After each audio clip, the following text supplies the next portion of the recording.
Good morning, gentlemen. My topic of the lecture is democracy in India and global democracy. The Constitution of India was adopted on 26 January 1950. India is the largest and the most flexible democracy in the world, framed by the great intellectual minds under the leadership of Dr. Babasaheb Bhimrao Ambedkar.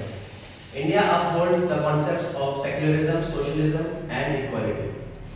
Since India is the largest democracy in the world, it follows fundamental procedures from various other nations, such as fundamental duties from Russia, fundamental rights from USA, and the concepts of liberty, fraternity, and equality from France. It also adopts concepts of directive principles of state policy from Ireland. So India upholds the values of liberty, fraternity, and equality. So India also is a government made for the people, of the people, and by the people.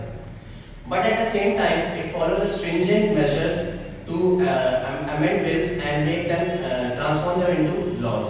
So this is a time-taking process, and unlike other various government organizations like that of Russia and China, who follow a communistic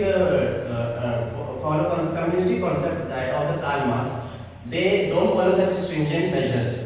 The president holds the supreme authority and he can amend the bills and make them transferable into laws overnight under the welfare of the people. So this must be taken into account, and this procedure should be parliamentary procedures should be amended at the earliest.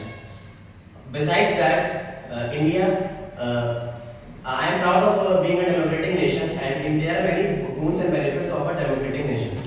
India follows the various fundamental rights such as right to freedom of life and liberty, and right to constitutional remedies, which is the heart and soul of any constitution.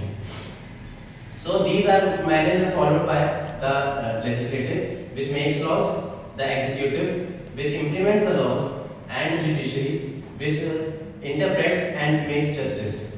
At last, the fourth pillar of the parliament is the media, which informs the public and balances all the three other pillars.